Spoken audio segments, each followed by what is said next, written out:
சோறு தூங்கணும். நீங்க காலையில என்னை மட்டும் தனியா கூட்டிட்டு போய் உரிச்சு காலையில அம்மளம் அவுத்துட்டு சம்பளம் முடித்து போகக்கூடாது.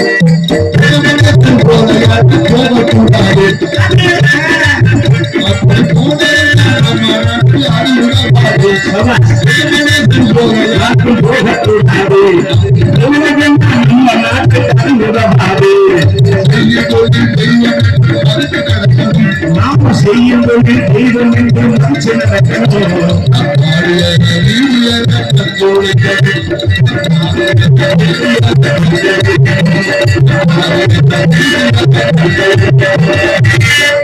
அருமை அருமை அருமை. நல்லா ஜோரா. அனைவருக்கும் நன்றி. அனைவருக்கும் முதல்ல துர்ராஜ தப்பா நினைச்சுட்டேன். என்னடா கருப்பு கிட்ட தப்பு தப்பா வேண்டாம்.